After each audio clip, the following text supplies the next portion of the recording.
All right, Doug, thanks for when we were putting this together. I said, who else do we need to hear from? And you said, let's get Jen in. Jen's doing really cool work that's a little bit different than our usual stuff. And after some of the feedback is Daniel, it's a little bit too academic for everybody. I'm just kidding, but he is. So it's going to be really nice to have this conversation, and I'll have to talk about sample sizes and research and surveys and statistics and things like that. But I'm going to pass over to Doug, who's going to help run this show.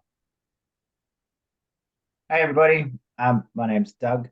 I am the owner of Gippsland Adventures Therapy. Not that that's important right now, but I would like to kick this off with an acknowledgement to country, which is something that we like to do here in Australia. And I would like to acknowledge the traditional custodians of this land that I'm on as Kurnai country. I live in what is now known as Warragul. That's the town where I am. And I'd like to acknowledge that when we get a welcome to country from First Nations people, it it carries with it instructions on how to keep country safe and how to stay safe while visiting. Even though I live here, play, and run an outdoor service here, I've actually never been formally welcomed to country. And I'd like to acknowledge the privilege that I now receive as a non-Indigenous Australian as a result of the invasion on this land where sovereignty never ceded. And definitely acknowledge the irony that my income is sourced from introducing people to the outdoors, to nature, and to adventure. I'd like to acknowledge that I don't know enough about this country, but I am working to become better connected with local mob and educate myself on how to be more respectful to country and cohabitate here with traditional custodians in a mutually beneficial way. I'd really like to acknowledge the countries that you're all zooming in from and respectfully thank any First Nations people for being here.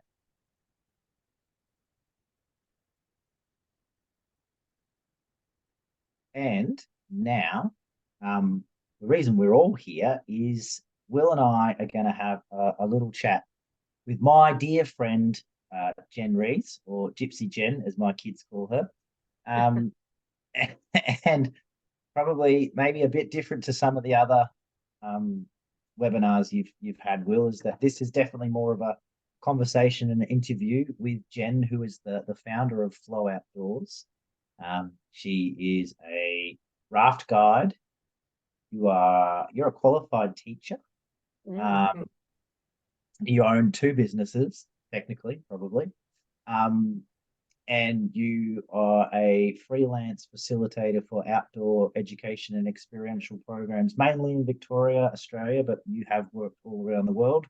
You spent time in the States, in Colorado, is that right? I know you've gone off on kayaking missions in Norway, and you've lived up in the tropics, up in Cairns, and done stuff up there. And you're the sort of person. Actually, this is interesting. Well, it's interesting for me.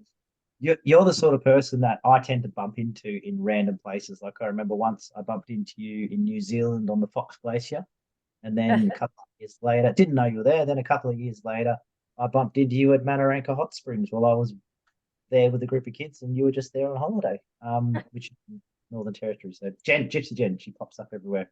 And you, what is it? What is it? You bring like a ray. You're like a sunflower. You bring a ray of sunshine wherever you go, and people always talk about how great you are and how good you are at creating community and connecting with people. And that's why I said to Will that we should chat to Jen about her rafting expeditions that you run for as female empowerment rafting expeditions. I realize that might be a bit cringeworthy, two males interviewing a female about a female empowerment trip, but that's just the way it is. And we're calling it Women on Water. Wow. Because just the feedback from Jen's trips are always that, you create such a beautiful environment for people to feel safe, to step outside and do something that they may not have done before. And just do it with a really supportive community. So, how's that for an intro, Jen? You feeling all right? I don't think I need to say anything now. So, no, thanks, Dougie. You're very kind.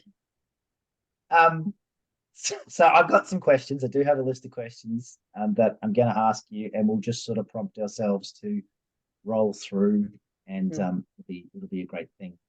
Mm. So maybe a good place to start would be if you could explain what women on water is, or maybe what flow outdoors is, and the rafting trip that you run. Yeah, no worries. Thanks, Dougie. You're very kind, very generous. And I am a little bit awkward in front of the camera, so yeah, it is kind of weird speaking into a box, isn't it? I much prefer to be out in nature, as a lot of you do. So yeah, bear with me. Basically, Women on Water. Will came up with that slogan, and it's a little cheesy, but it's it is good.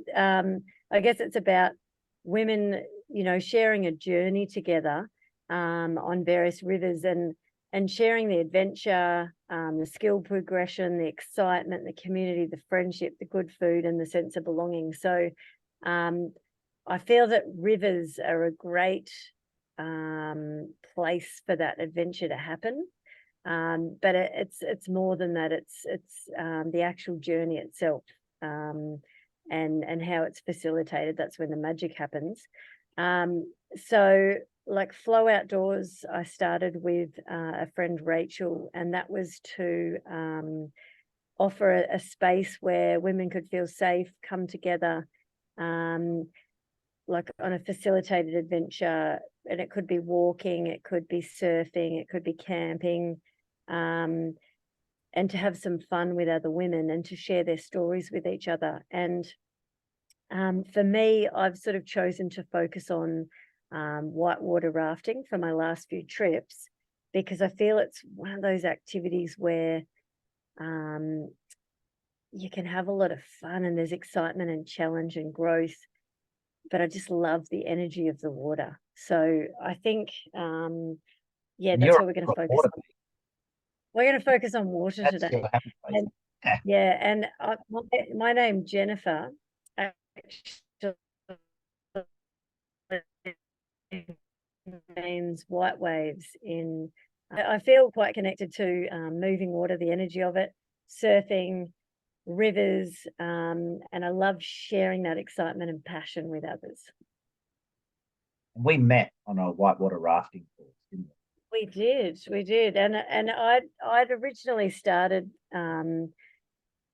doing whitewater rafting when I was doing some volunteer work with Youth at Risk. I was originally a phys ed teacher, and I thought, oh, I'll do some youth at risk work. And one of the activities was rafting, and the guy said, oh, you should get some, go and do some skills, get yourself qualified. And that's when I met Dougie on that trip, and I just loved it. There was something that really connected with me. And 10 years, oh no, sorry, and then the company that we did the training with said, hey, you can actually work in this field, you can get paid. And it's just something that it triggered in me, wanting to kayak, wanting to raft, and then it led to kayaking bigger and bigger water. And yeah, I think I'm waffling a little bit now, but You're doing great. Well, that's a good. We can go from there to yeah. So you are like, I think one of the reasons why people love your trips so much is because you are so engaged in doing things on the water. As long as I've known you, you've always been a beach person or a river person, and it's all about the waves, man. It's all about the vibes, it's about the good times. Go on a river trip with Jen. But it's like you're so, and Will's gonna love this because I'm gonna like give him a good segue. You're so engaged with what you're doing on the river, and you're so passionate about it, and you're so connected with the river and what's going on and the decisions you're making, what everyone else needs, and you're in control of yourself in this really dynamic environment. But because you're so engaged with that, people see that passion, and they get brought along the journey with you. And you're your best self when you're rafting on a river. And that's why I'm gonna guess as to why people say that they have such a great experience with you when you're leading them on a trip.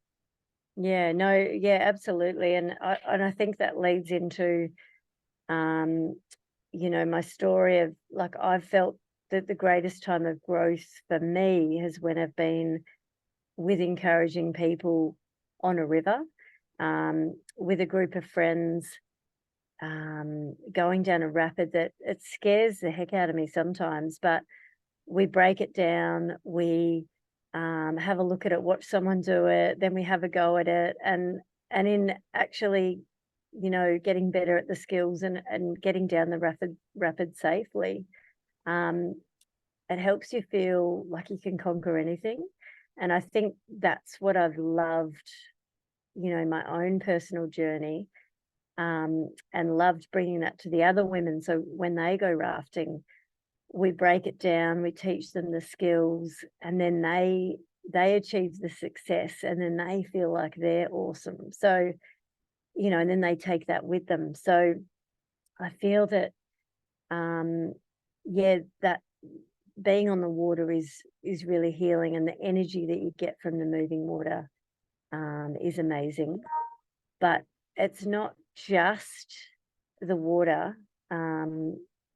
I wanted to touch on, it's the sense of community and connection that you get through supporting each other and celebrating your successes, and then through sharing your stories around the fire, having a cup of tea, doing some crafts together. Like, I feel like that's really when the magic happens, when you're reflecting on what you've done that day and what you've achieved, but when you're in a space where you can relax, enjoy the sun, chat, craft, you know, do all those other really cool things.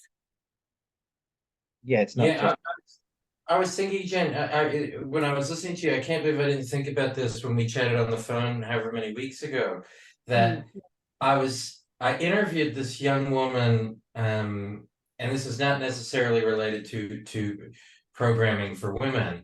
I interviewed this young woman in Canada a few years ago, and she had finished, she was, I think, 16 at the time. She had finished her chemotherapy and was all clear, you're cancer free. And there's this program there on the Tip of Their Toes Foundation, which is incredible. And so she saw this poster on the wall of the hospital hallway for come do an adventure if you're a young person impacted by cancer. And she went, and it was like a 21-day rafting trip. And the whole theory of this program is to give young people impacted by cancer, give them their adolescence back. Let them be wild, let them have fun. And she said she was so scared and reserved. And there was the dynamic of, she said to me, I didn't have cancer as bad as these other people. So I also felt like, do I really belong here? Am I this or am I that? And then she got dumped in a rapid. And she remembers falling in the water and getting out of the water, getting back in her boat and going, this is the greatest thing I have ever done. And she talked exactly kind of what you're saying, like feeling alive, feeling now that it doesn't matter who had what cancer, we're all together on the water and together. And I was just thinking, because you started talking about, yes, it's about water and skills, but it's also really about the bigger picture of being together on this fun adventure. Am I getting that right? Yeah, absolutely. Yeah. And sharing the thrills and the spills and the excitement and the laughs, and yeah, it's absolutely, I think the magic is sharing and supporting each other, and feeling like you're doing it together. And I think that's the beauty of whitewater, is you actually have to look after each other. You've got to, you know, one boat comes down and someone's waiting for them in an eddy to make sure they make it safely through, and then you cheer them on when they come down. So I think, and you all get to run that rapid, and you all get to experience that excitement. And yeah, so I think it's the togetherness, but I think it's also having that space at camp to then be able to relax, to chat, to do arts, crafts, and to do other things together. Um, Mm. I know you said don't ask these questions in linear order. Oh, yeah, no, you can. That's fine. I'm not going to, because this is great, because you actually, I thought, oh, this is awesome. I can ask.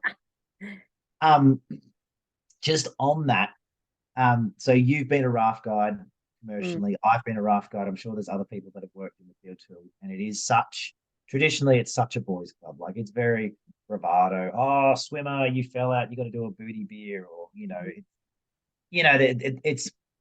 I wouldn't say toxic masculinity, but it's probably not far from it in some communities. Like, obviously every company's different and that, but we're talking commercial river guides. It's a pretty hooligan sort of industry.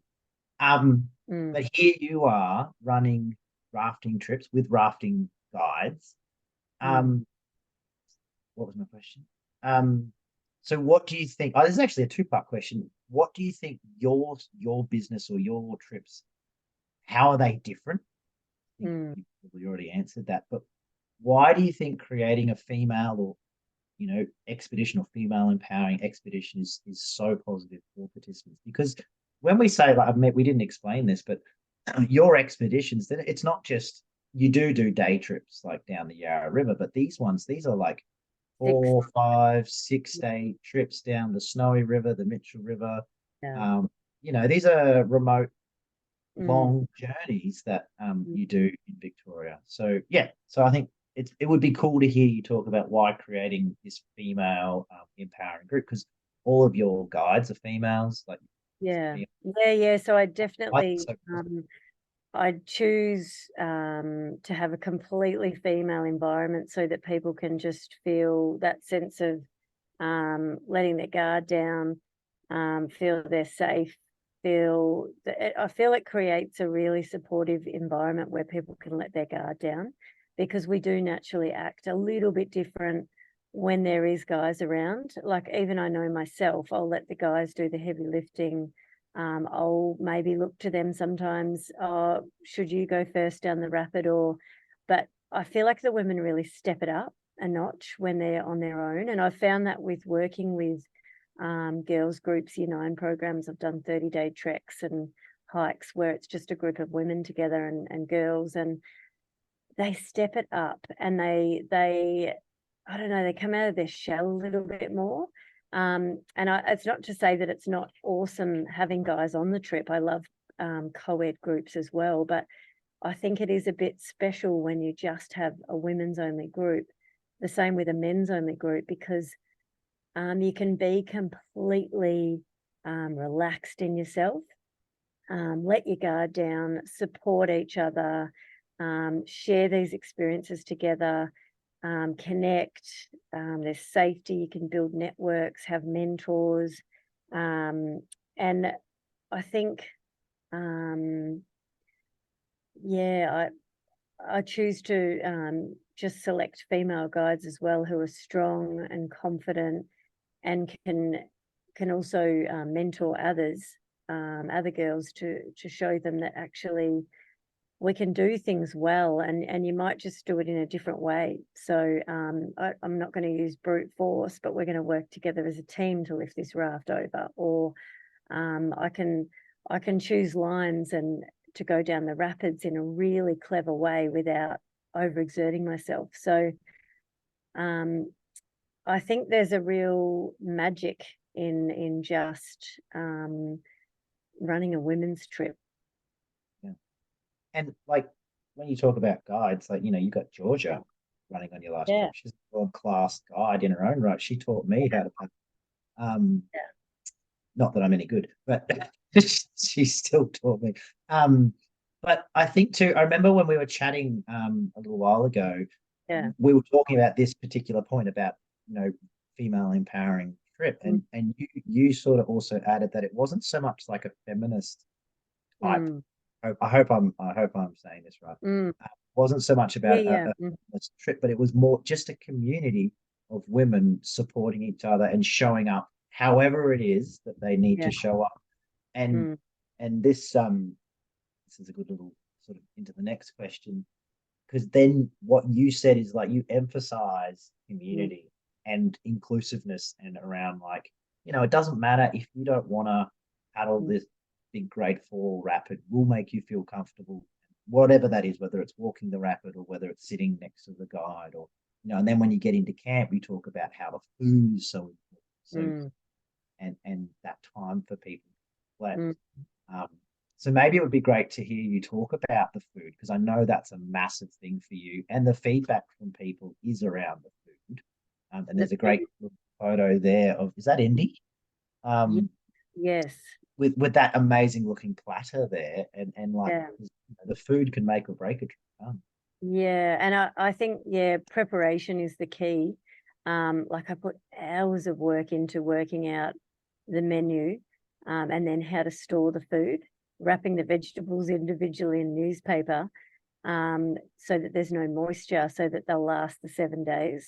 You know, I think that really saved us on the snowy trip. The veggies were fresh, the lettuce was crunchy right until the end. But that was hours of work of wrapping vegetables, putting them in the esky, and then choosing a menu that was fresh and delicious. And I think if you eat nourishing food, you enjoy the experience. And if it looks good, you know, the presentation of your food's really important. And I usually talk with the group first about what foods they'd like me to cook, and I give them a bit of a menu, so they feel like they're part of it, so they can give me feedback, and I work out, okay, I'll do this dish, and then they might give some suggestions as well. So I think in the planning, I like to include the people as well. What do they want to get out of the trip? What sort of food do they want to eat? And then, you know, involve them in if they'd like to help with some chopping and some cooking, and or if they just want to relax. But I think, food is everything, like the shopping, the food prep, and then like I have a meal, I have all the menu printed on cards so that they can see each day what they're eating. I mean, like most of us, our whole day revolves around eating, doesn't it? We do all different activities, but life is basically about eating. And then we do other things to fill the time. And I think that's when you're enjoying what you're eating, you have great conversations and you feel good. So yeah, food's probably the most important part of the trip, I think. And then comes the planning of where you're going to have your breaks so that you can eat. And they often joke about they never run out of food on my trips. There's always snacks, there's fruit, there's something yum for breakfast, for dinner, for lunch. And getting into camp with enough time so that they can have a swim, they can unwind, and then we can do, you know, a craft or an art activity or yoga or stretching, or they can just have their own space and do some solo time. So timing food and knowing your locations, like knowing exactly, like I've done this river lots of times, and knowing exactly how long it takes me to get somewhere without rushing people. I think that's the key. I love what you're saying about food, and I know my friend and colleague Stefan is here. He's over in the UK, and he got me onto this theory of host leadership, which comes from this idea from solution focused therapy that we've written about previously. And one of the notions is a lot of times, whether it's adventure work or it's just therapy classic in an office, and we like to all combine both those things, however we do that, whatever. I've seen a lot of adventure programs that I think they miss the part that they're hosting an experience. It has like I love backpacking. I love long canoe trips as well. And I think I often go and I observe programs, or I watch someone work, and I'm going, wow, you're this adventure is amazing, and you're missing the host part. that that you can do this really slowly, and it's great. And you can, what everyone will remember is sure the moment of falling in the water and having fun and splashing around. But what they're really going to remember is when I'm looking at these photos of being together and smiling and taking breaks. So it sounds like that's a super important part of how you're planning a program. So is that right? Am I getting that? No, absolutely. I think it is. It's about hosting a party. It's getting the atmosphere, it's getting the lights, you know, the sunshine, it's getting the food, it's having the breaks, it's making the kitchen look good, it's having the fairy lights out, it's knowing when to bring in the music or the dance party, reading the vibe, reading the people, reading the situation, knowing when people need a laugh, a silly game, or no game at all, to be left alone. So I think you're spot on. I think it very much is like hosting a party, hosting an adventure. I think the reason I have so much success is I love people feeling good about themselves, enjoying each other's company, feeling like they're well fed, and having a good time. Yeah. Yeah, and they can have a laugh. So I think there's times, you know, for that compassion and sharing circles just, you know, at the right time, people supporting each other, that happens. But there's also times when there's laughter and fun and playfulness. So, but it's not forced. I think it's about reading the room. And this is, I think this is another thing that comes out of, and I really thought about this when I got to know Stefan, who I'm now gossiping about while he's staring at me, which is very awkward. But I think about, like, how do you make the adventure and then the therapy? Stefan, you don't have to turn your camera off. That was a joke. How do you make the adventure and the therapy, whatever we want to call therapy, like the reflection, the meaning making, whatever that word we want to use, how do we make them seamless?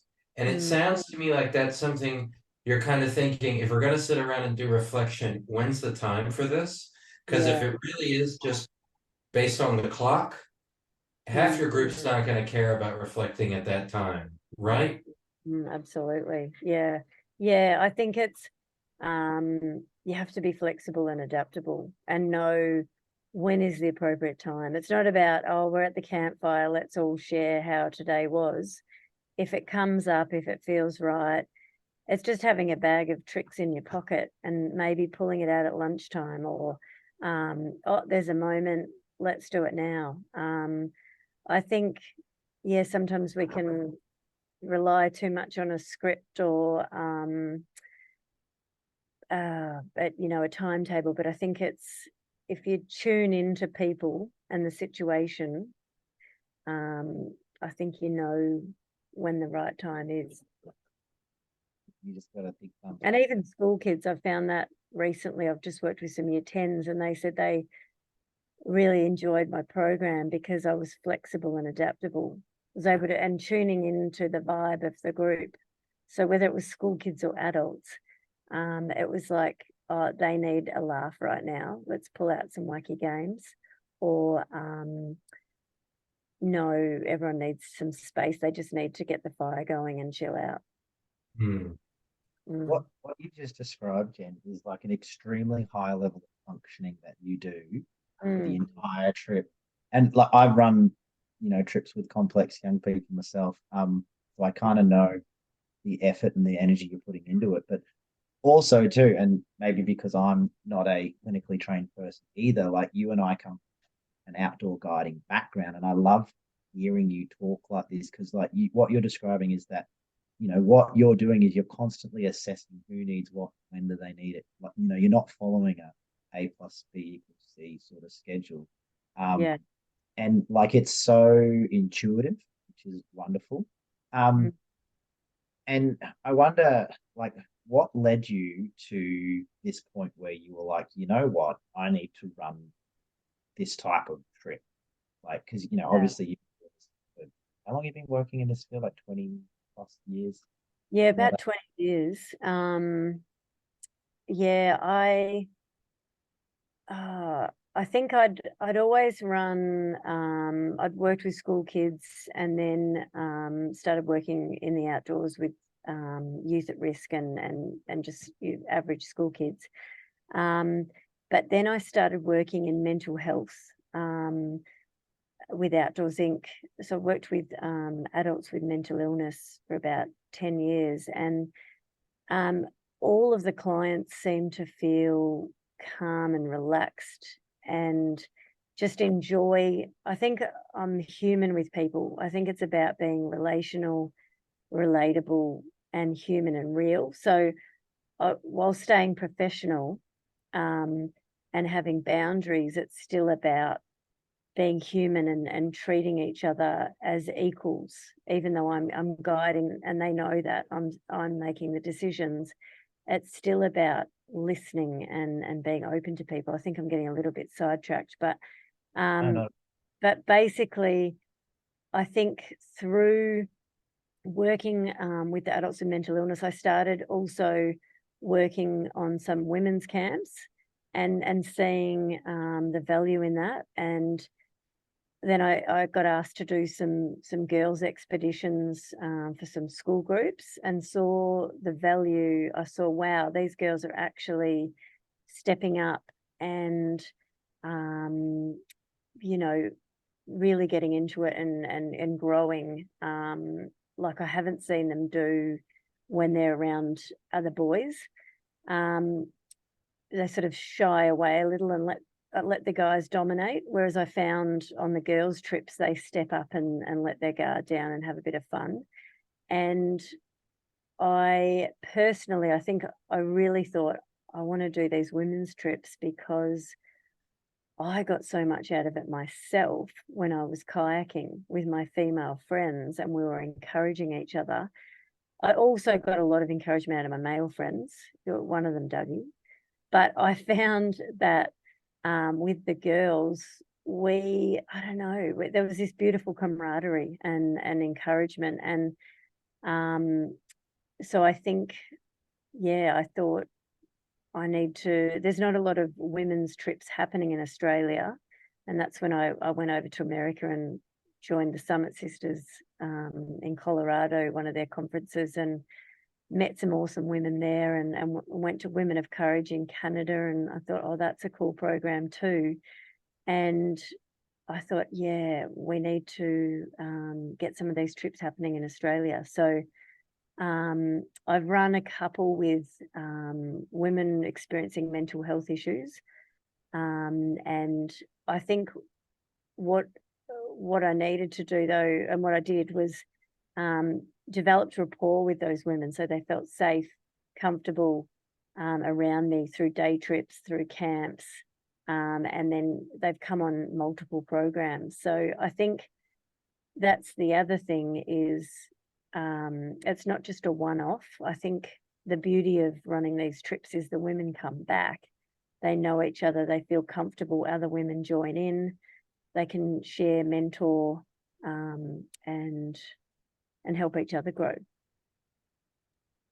So this is a perfect segue, Jen.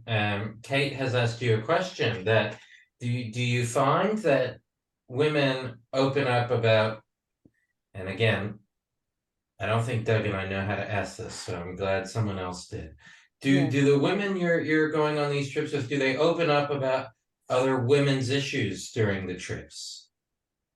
Or what do you mean, like the issues that other women have shared? What issues? I would take it. Kate, is that what you're asking? Yeah, just like even personal issues, just to like in a supportive environment.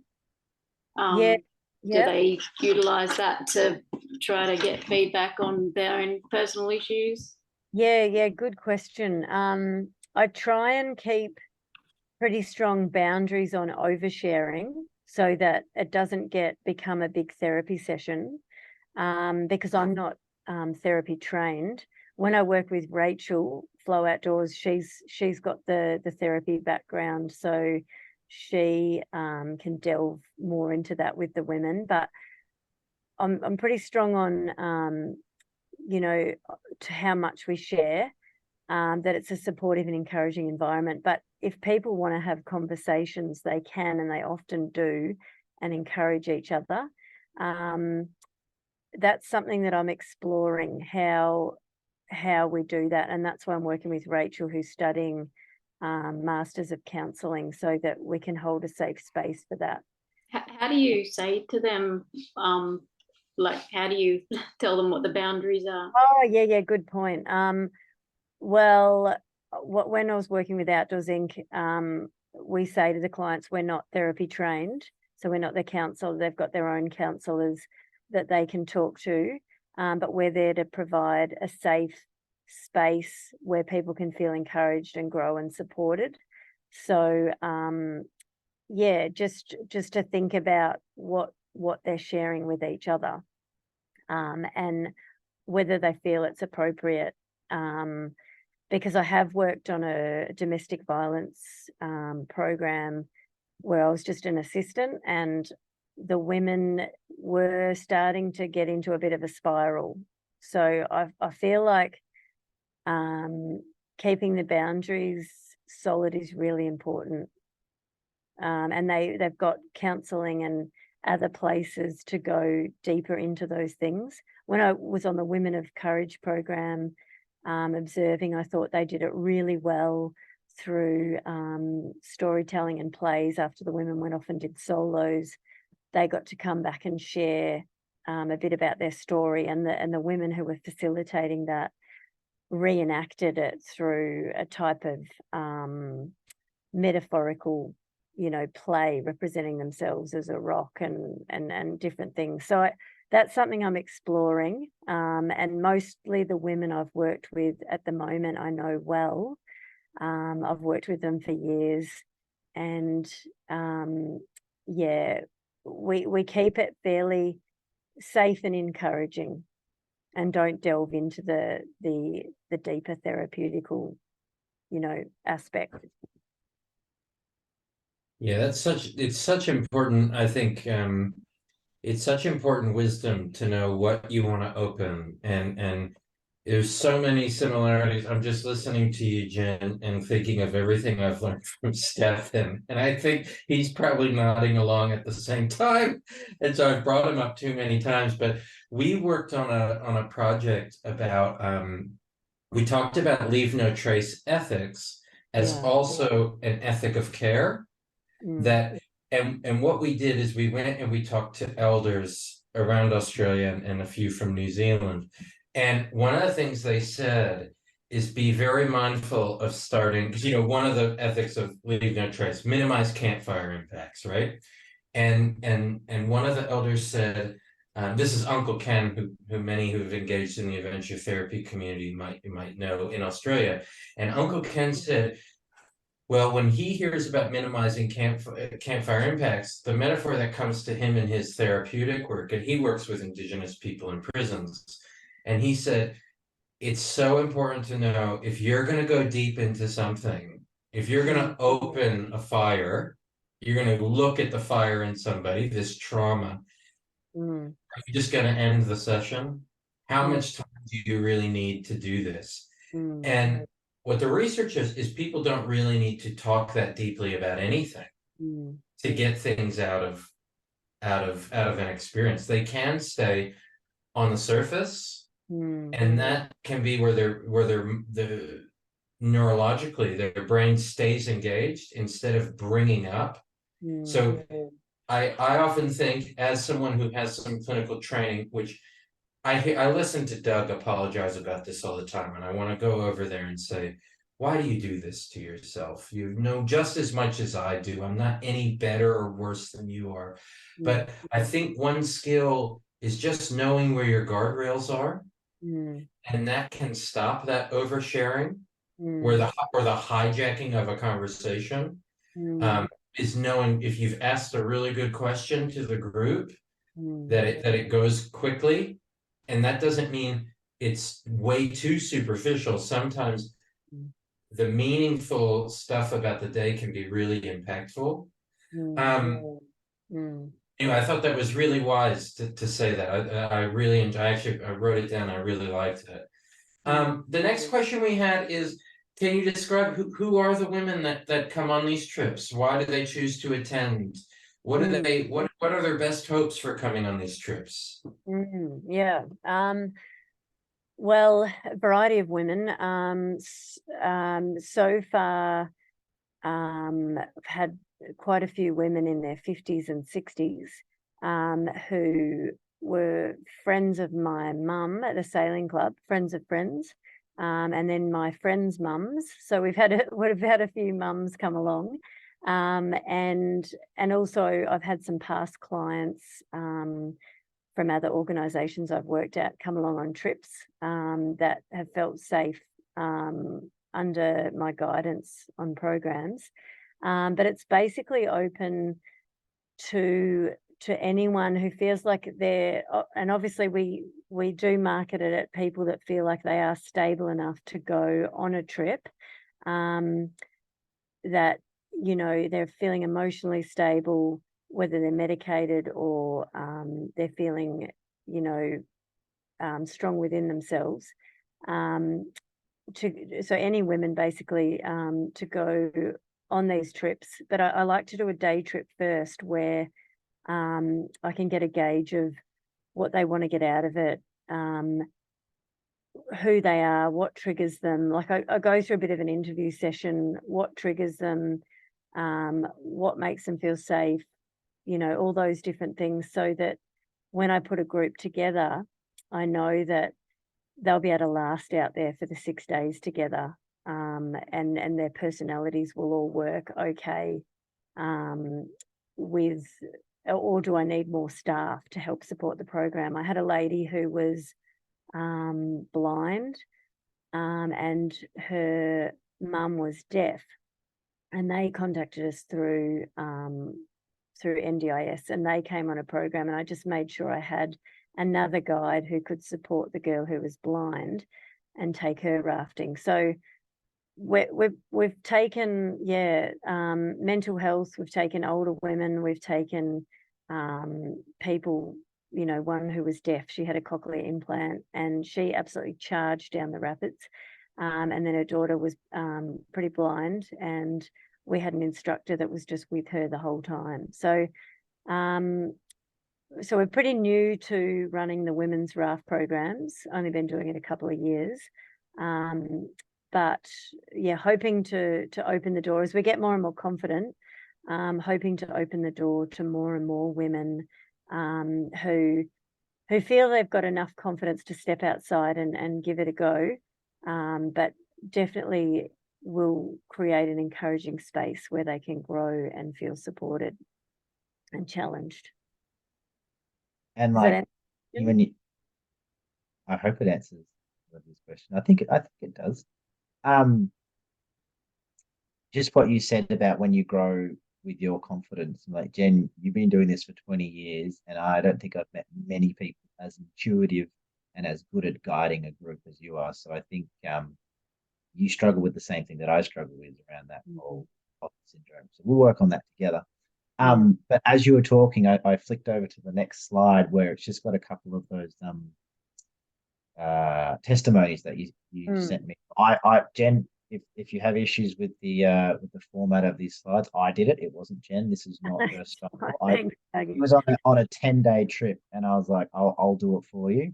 So I threw it together. So don't look at that and expect that's Jen's style. That was just but she did send me a couple of these testimonies where you know, feel free to read. I'm not going to read it word for word, but just it's probably a good little segue from Olivia's question around what do people gain from these trips. Like just reading that and then talking to people that have done the trip with you and chatting with you over the years, you know, the reoccurring themes is that, you know, that sense of community, people feeling safe in nature, because I think that's a big thing. Like I think some people just go nature healing, boom, there you go. But we need to remember that not everyone has the same relationship with nature. So like you are very good at helping people feel safe in the outdoors on a river. And like the food, you've got things like they felt kinship with fellow paddlers. Lucky enough to go on the trip with my beautiful daughter. And I remember you rang me when you were planning that trip, and you were like, should I do this? And I was like, yeah, man, do it. Like, you've got this. And you got like some amazing guides, and made that safe for them. So I reckon we've got 10 minutes left, and you thought you weren't going to be able to talk for a whole hour.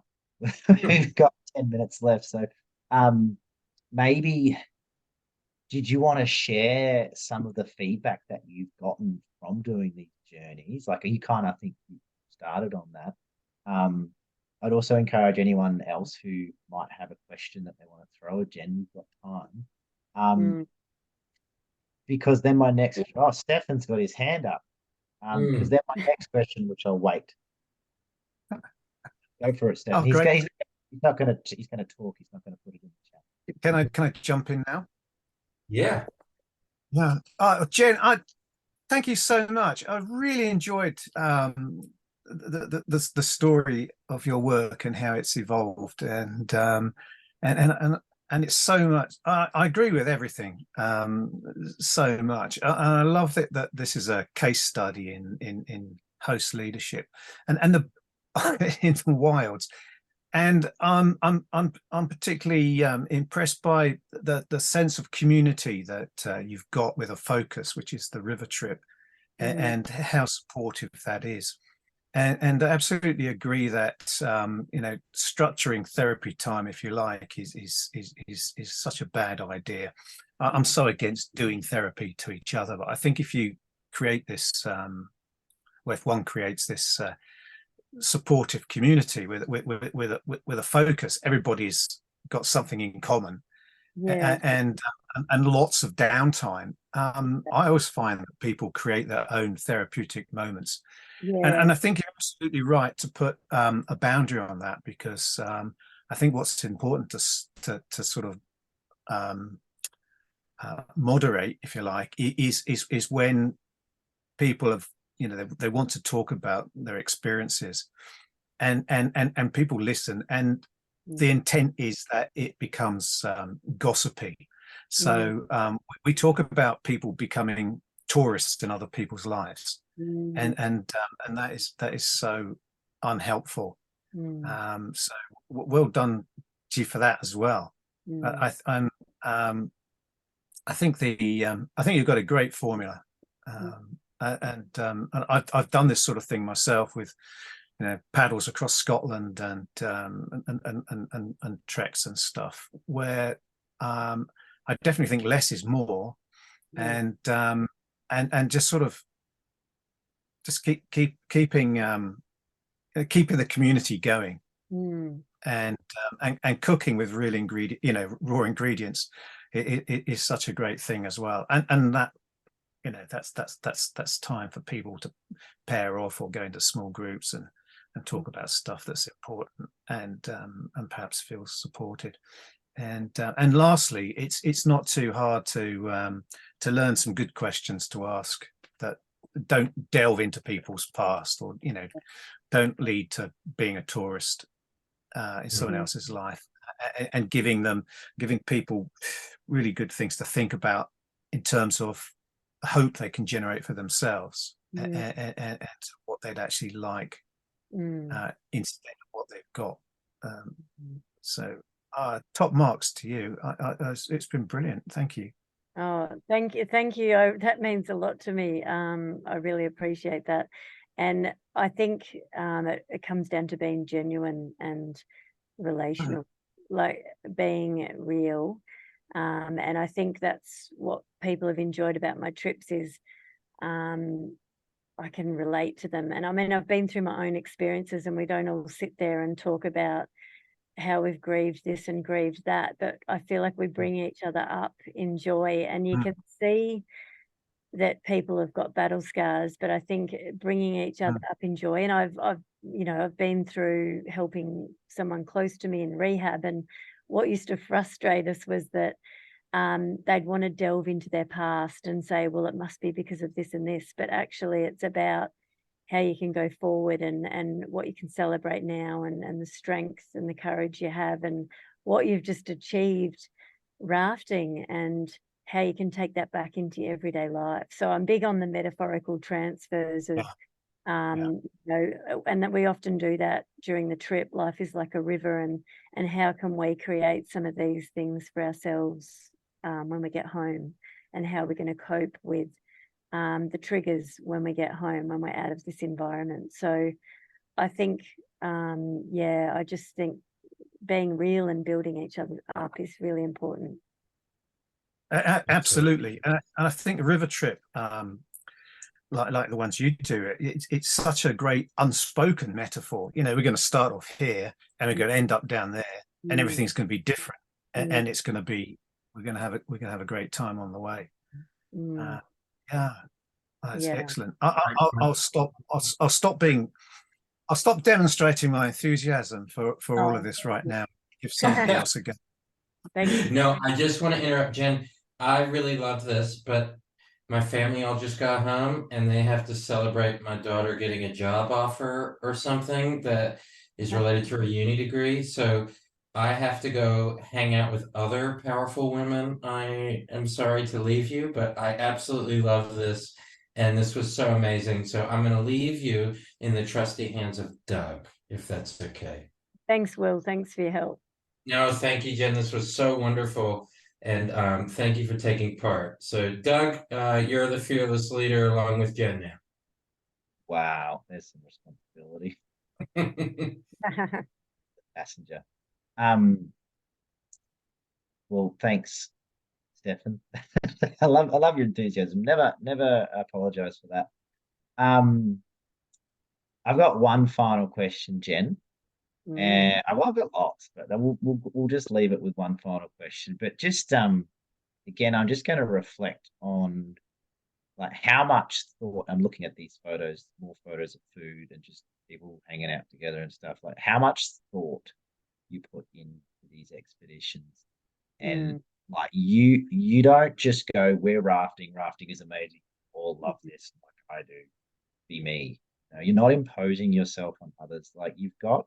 And I don't know if you can learn this or if it's like an art that maybe you just develop over time, but you seem to, and I've paddled with you, like I've done lots of adventures, so I know it firsthand. You've got this ability to give energy to people in a really positive and healthy way where like you are so stoked like to be out there on the river. But if someone doesn't feel it the same way you do, you don't shame them for it. Like you are, like you just bring them. And I joke when I tell people that you got to say, "Oh, it's Jen. She's a sunflower. She just points to where the light is." And which it is true, but it's also true. Like you create the light as well when you do these things, and it's definitely not something that you should ever underrate. I think with people in adventure, in therapy, in outdoor therapy and whatever, like I think that's a really important thing, and what you do is just amazing.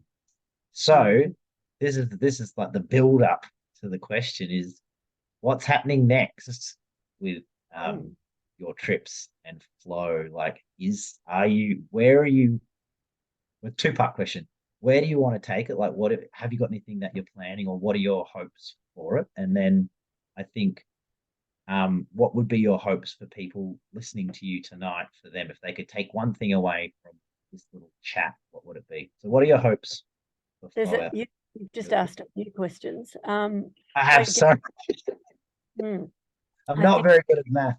Yeah, I think I'd like to run more programs, surfing, paddling, yoga, camping, bushwalking, where more women can be involved, and open it up to more than, the contacts I've already got.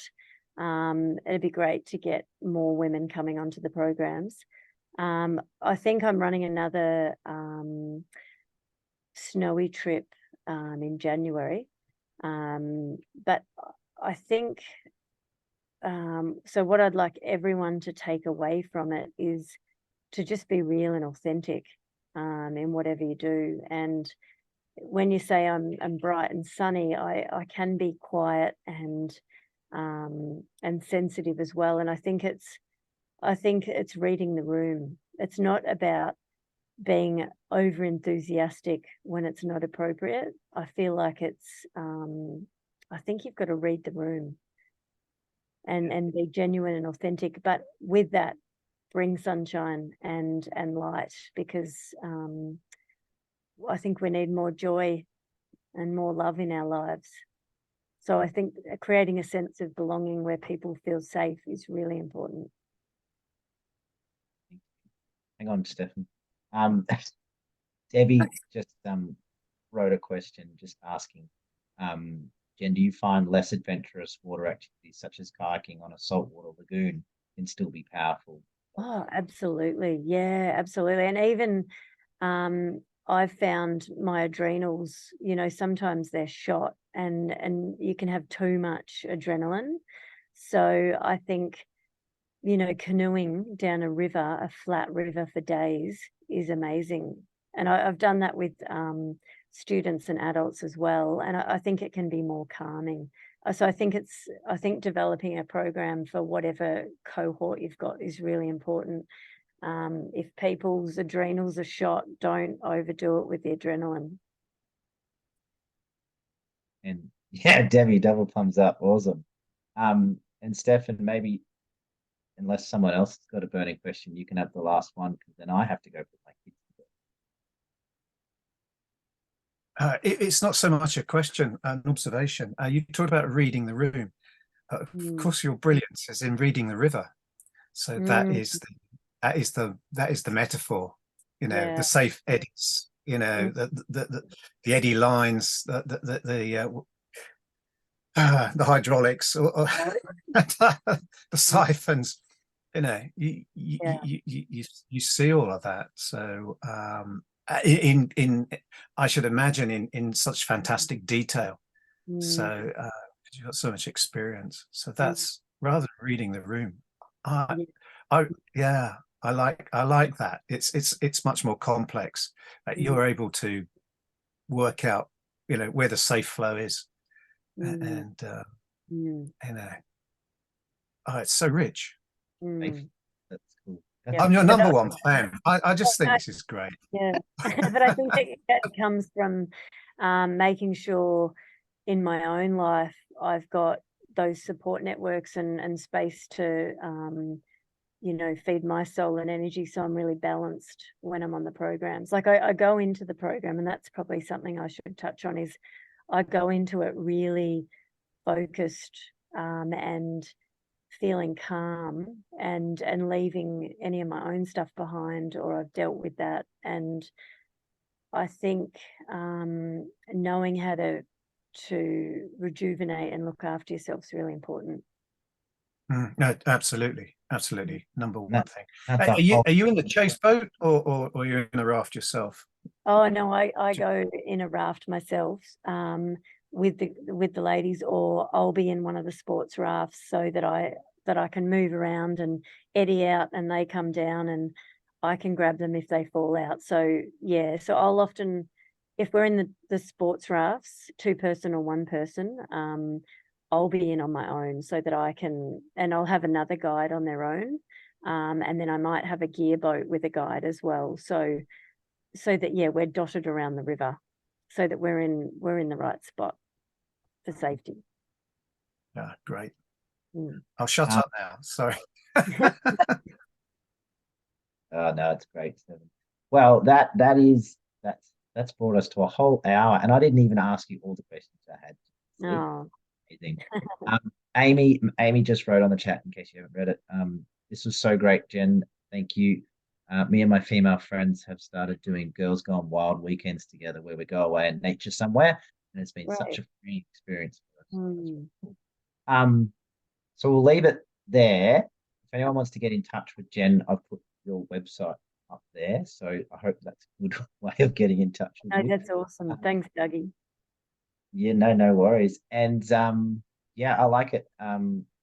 What did you say, Stefan, about it was a great way to finish, but now I've stuffed it entirely. Is it reading the flow? I like that. Reading, That's what reading the river. reading Reading the river. Yeah. Mm. reading the river. And that's what Jen does so well. Thanks for joining us, Jen. Yeah, you're awesome. And thanks everyone for being here. And I don't think I can end this because Will has control and he left and he didn't give me control. So Oh, sorry, where was the contact info? The Oh, you can email, which I think I have to have a look because I haven't actually checked the email for a while. What is the email address? Here we go. there's the website on the screen there. Hopefully, Wait, there's flow outdoors Victoria at gmail.com. can you I'll type that write in? Flow outdoors. Victoria at gmail.com. Is it Vic or Victoria? Victoria. I'll type it into the chat. Because I've been running another company, so that one's been taking over lately. Hello. Oh, Yeah, you Graham got it. said I am There a it is. host. Just Yeah, click you wrote leave. it There you go. down. Flowouttdoorsvictoria at gmail.com. Yeah, send us an email, and if any of you would like us to organise a trip or meet with a group, that would be wonderful. thank you. There you go. Thanks, Jen. Thanks, Graham, for schooling me on Zoom. Graham just said you are actually. So, I'm going to end it now, and thank you all for being here. And enjoy the rest of your evening or day, wherever it is that you are. Cheers. Thanks, Dougie. Thanks, everyone.